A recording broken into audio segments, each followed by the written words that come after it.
Welcome to today's Explainer. I am absolutely thrilled to have you here because we are going on a seriously fascinating journey today. It's one that starts out in the deeply human, very relatable realm of clinical psychology, but then unexpectedly catapults us straight into this wild, futuristic technological frontier. We're going to look at how mapping the broken, damaged pathways of human speech might actually give us the ultimate blueprint for tomorrow's machines. I mean, it sounds totally like science fiction, right? But I want you to just hold this question in the back of your mind as we go through this explainer together.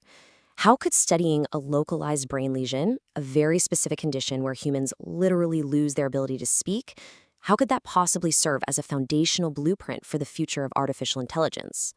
Well, as you'll see, the answer lies in how we map reality itself. All right, let's jump into Section 1, the anatomy of language, understanding the brain's blueprint. Okay, let's dive into this. To even begin grasping how we end up at robotics, we really need to look at our own biological hardware. We have to understand how our brains physically process, comprehend, and produce the words we use every single day. Notice the brain map highlighting two incredibly important regions. You've got Broca's area in the frontal lobe and Wernicke's area in the temporal lobe. When you compare what they do, you'll see Wernicke's area as all about language comprehension, making sense of the words you're hearing right now. But Broca's area, which is our main focus today, is entirely responsible for language production. And when one of these areas is damaged, it results in aphasia, which is just a devastating disorder affecting either the comprehension or the expression of language. Now, when damage hits specifically in Broca's area, which, by the way, is often due to a blockage in the upper branch of the middle cerebral artery, it leads to what is called motor aphasia, or Broca's aphasia. I want you to imagine, just for a second, having a truly trapped mind. It is agonizing. In this condition, the patient's speech comprehension remains perfectly, entirely intact. They perfectly understand the world around them, they understand every word you say to them. But their ability to produce speech, it's just completely blocked. They might not be able to utter anything at all, or they might be limited to single sounds, or, very often, involuntary obscene words. And because of exactly where this damage occurs in the brain, it's also almost always accompanied by motor disorders, like paralysis of the right limbs. And you know, this isn't just some super rare isolated anomaly. Look at this staggering number. The research data we're exploring highlights 35,311 registered cases of cerebral stroke. Of those cases, a massive 25 to 50% result in these types of speech disorders, and in half of those people, these intensely disabling conditions remain entirely permanent. It's a huge human challenge. Moving on to Section 2, the missing piece, mapping cognitive representations. So to truly help these patients, clinical neuropsychology has to look way beyond simple physical therapy. We literally have to map how the brain perceives reality itself, even when the mouth cannot speak it. This brings us to a massively unexplored area of neuropsychology, cognitive representations. And this brilliantly illustrates exactly what researchers are up against. You see, true communication is layers deep. A precise model of discourse goes way, way beyond just semantics or the strictly linguistic sphere. To really communicate, you are heavily involving multiple cognitive components. It's like a giant puzzle. We're talking about memory processes, problem-solving abilities, deductive reasoning, and deeply rooted emotions. All of these elements combined make up our cognitive representations. Right at the very core of this research is a concept called Gnosis. Now, what is that? Well, Gnosis is essentially a perception of the world that is not directly tied to your physical sensory functions.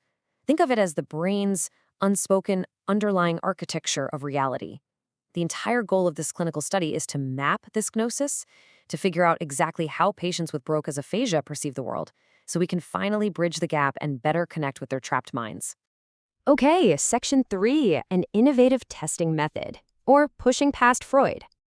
But think about it. How exactly do you map the inner world of someone who physically cannot speak? You need a completely innovative clinical solution. Historically, psychology has leaned super heavily on Sigmund Freud's method of free association, which, let's be honest, is over a century old.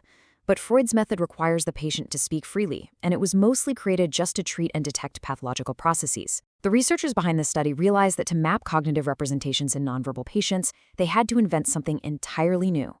Their new methodology uses specialized pictures and narratives to explore both the collective and individual unconscious, and importantly, not just in the sick, but in mentally healthy people as well.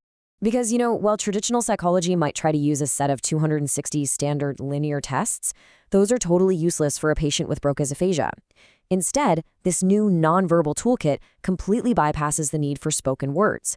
By using really carefully crafted picture stimulus materials and targeted narratives, psychologists can essentially extract that hidden cognitive data. It allows them to outline a patient's complete cognitive profile, identifying both their stored and their impaired functions, all without requiring them to string together a single sentence. It's a real game changer. And the broad impact of successfully mapping the mind this way? It is huge. It reveals hidden types of memory and emotions. It outlines a comprehensive profile of a person's cognitive abilities. But it definitely doesn't stop at stroke patients. This toolkit actually allows for the early identification of developmental delays and future learning difficulties in children, which is incredibly valuable. Plus, it gives psychologists an entirely new way to examine the unspoken, individual, and collective unconscious of completely healthy individuals. Let's move to section 4 and see how this builds into something wild, from human minds to robots. All right, prepare yourself, because here comes the massive technological twist. We've established that this methodology can map human perception and cognitive representations, right? Well, hidden right within the Accelerator Project presentation of this clinical study is this truly astonishing quote about where this is all heading.